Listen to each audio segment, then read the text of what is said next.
I've got to say, this year's State of Play Japan felt packed. From the opening seconds, new trailers, surprise reveals, even hardware announcements. There was barely a moment to catch your breath. Totally agree. I actually missed the live stream and tried to catch up afterward, but the amount of content was wild. It's almost overwhelming, especially with the variety of genres: action, horror, even cozy narrative games. Seriously, it's like PlayStation wanted to cram a year's worth of announcements into one show. I found myself constantly rewinding, wait, is that a new DLC or a full sequel? It kept me guessing. And the pace.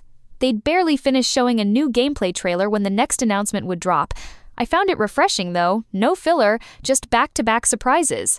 What really grabbed your attention from the lineup? For me, BlazBlue Entropy Effect X stood out. The idea of a roguelike spin-off with 14 classic characters and customizable playstyles feels like a recipe for serious replay value. That was a highlight for sure, but Dragon Quest VII Reimagined had me the most excited. I love that they're not just remastering, they're adding a whole new episode where you reunite with an adult Kaifa. That's the kind of fresh content fans crave. It's so smart. And then you've got Broken Lore's dual announcements, a new psychological horror entry about the dangers of social media, plus a surprise Tokyo-set survival horror with climbing puzzles.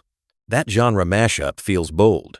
I'm curious how those climbing mechanics will play out in a horror context. Plus, there was a ton for RPG fans too. Octopath Traveler, Zero Demo, Wandering Sword coming to PS5 with that pixel art look, and even Digimon Story getting a big DLC expansion. All those big new games aside, I was shocked by just how much DLC and crossover content they squeezed in. Katamari Dance remixes, a Pac-Man and Sonic team-up, and even SpongeBob joining Sonic Racing. It's like crossover season. Right? I did a double take at the Pac-Man World 2 news. Sonic showing up complete with Dr. Eggman as a boss? That's fan service at its best. And the Gran Turismo 7 Power Pack stood out too, especially with 24-hour endurance races. The live events and new modes seem to really extend a game's lifespan now. Monster Hunter Wilds adding the giant halberd dragon, new endgame content, plus seasonal events. It's basically a mini expansion rather than a simple patch. And Super Robot Wars Wise crossover DLC? I love how they keep bringing in classic anime for those who want a hit of nostalgia or something totally new. It feels like there's always an excuse to revisit old favorites. Stepping away from the blockbusters, I felt this State of Play really celebrated indie and narrative-driven games. Coffee Talk Tokyo looks so cozy, serving coffee to humans and yokai in a snug Tokyo cafe. That's my kind of escape. I'm with you. And did you catch Inconbini? One store, many stories? The idea of playing as a convenience store clerk, shaping stories through daily choices, feels so grounded compared to the bombastic action elsewhere. Sometimes, it's these slice-of-life games that stick with me longest.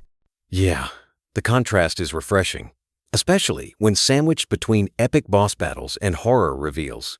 Even Motion Wreck, a puzzle action game where you record and replay your moves, sounds surprisingly clever.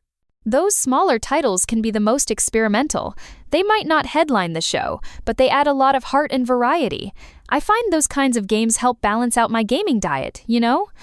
That brings us to the tech side. Sony's 27-inch gaming monitor with a built-in DualSense charging hook. It's pretty wild to see PlayStation branching into hardware that's not just consoles or controllers. I know! And the specs are serious QHD HDR, up to 120 Hz on PS5 and even 240 Hz for PC. It's basically built for the new generation, and I'm betting streamers are already eyeing that charging hook for cable management alone. It feels like they're closing the gap between living room and desktop gaming. Plus, it just speaks to how PlayStation's ecosystem is evolving not just in games, but in the whole experience. Looking at all these announcements, I'm honestly excited for 2026. Whether you're into fast-paced shooters, thoughtful narratives, or just want better gear, there's something on the horizon. Now the real challenge is freeing up enough time to play it all.